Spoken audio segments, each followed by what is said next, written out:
BP, గుండె జబ్బులు రావటానికి కానీ, వచ్చిన వారికి ఈ 2 జబ్బులు బాగా పెరగటానికి కోపావేశాలు ప్రధాన కారణం అవుతున్నాయి. ఎందుకంటారా? మన శరీరంలో రక్తనాళాల వ్యవస్థ అంతా కూడా కోపావేశాలకు గురైనప్పుడు నేరు అయిపోతాయి. డబల్ రోడ్లా ఉన్న వెడల్పాటి రక్తనాళాలు కూడా డొంక రోడ్లా ఇరుకు మార్గంలో అయిపోతాయి.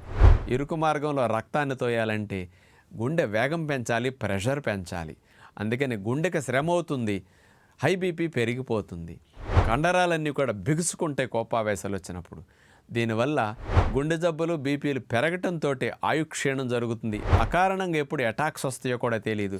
బ్రెయిన్ హెమరేజీలు కానీ, మరి పక్షవాతాలు కానీ ఇట్లాంటివి రావటానికి కూడా హై బీపీలు కారణం అవుతున్నాయి.